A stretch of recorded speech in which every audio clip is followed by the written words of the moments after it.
Hello everyone, welcome back to my mini blog channel. आज challenge का day 5 था और यहाँ पर मैं सुबह उठ गई थी। अभी बज रहे थे 5 और यहाँ पर मैं हिस्ट्री और हिंदी के बारे में पढ़ रही थी।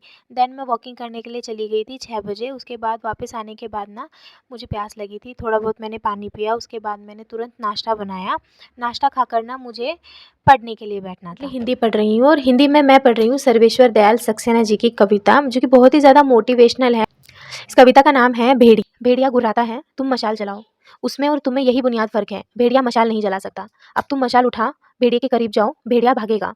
करोड़ों हाथों में मशाल लेकर एक-एक झाड़ी की ओर बढ़ो, सब भेड़िए भागेंगे। फिर उन्हें जंगल के बाहर निकाल बर्फ में छोड़ दो। भूखे भेड़िए आपस में गुर्राएंगे, एक दूसरे को चीत खाएंगे। भेड़िए मर चुके होंगे और तुम। यहाँ पर भेड़िए से क्या तात्पर्य है आपको समझ में आ ही गया हो। इस कविता में हिंसक, शोषक, दमनकारी ताकतों के विरुद्ध आम आदमी को संगठित करने का संदेश देता है।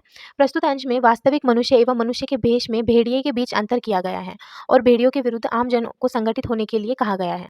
भेड़िए शब्द का प्रयोग प्रतीकात्मक अर्थ में लिखा गया है। भेड़िया उस वर्ग का प्रतीक है जो अपनी हिंसा, क्रूरता और लालच से व्यापक जन समुदाय को डराकर उनके अधिकारों को छीन लेता है। यह कविता सामान्य जन को भेड़िए जैसे हिंसक, क्रूर, लालची लोगों से लड़ने का साहस जगाने का काम करती है। अभी मैंने सर्वेश्वर दयाल सक्सेना जी की कविता का जो चैप्टर था वो मैंने पूरी तरीके से कंप्लीट कर लिया है और अभी मैं रिसेंटली पढ़ रही हूँ दुष्यंत कुमार जी की गज़ल, जो कि बहुत ही अच्छी है और मुझे बहुत ही ज़्यादा मेरे दिल को वो गज़ल छू गई है और उसकी जो व्याख्या उन्होंने इतनी अच्छी तरीके से की है, आपको ज़रूर सुननी चाहिए। तो मैं आपको सुनाती हूँ। हो गई है पीर पर्वत सी पिघलनी चाहिए, इस हिमालय से कोई गंगा निकलनी चाहिए। हो गई है पीर पर्वत सी पिघलनी चाहिए, इस हिमालय से कोई गंगा निकलनी चाहिए। आज यह दीवार पर्दों की तरह हिलने लगी है, आज यह दीवार पर्दों की तरह हिलने लगी है। शर्त लेकिन थी कि यह बुनियाद हिलनी चाहिए, शर्त लेकिन थी कि यह बुनियाद हिलनी चाहिए। हर सड़क पर, हर गली में, हर नगर, हर गाँव में, हर सड़क पर, हर गली में, हर नगर, हर गाँव में हाथ लहराते हुए हर लाश चलनी चाहिए, हाथ लहराते हुए हर लाश चलनी चाहिए। सिर्फ हंगामा खड़ा करना मेरा मकसद नहीं है, सिर्फ हंगामा खड़ा करना मेरा मकसद नहीं है। मेरी कोशिश है कि सूरत बदलनी चाहिए, मेरी कोशिश है कि सूरत बदलनी चाहिए। मेरे सीने में नहीं तो तेरे सीने में सही, मेरे सीने में नहीं तो तेरे सीने में सही। हो कहीं भी आग लेकिन आग जलनी चाहिए, हो कहीं भी आग लेकिन आग जलनी चाहिए।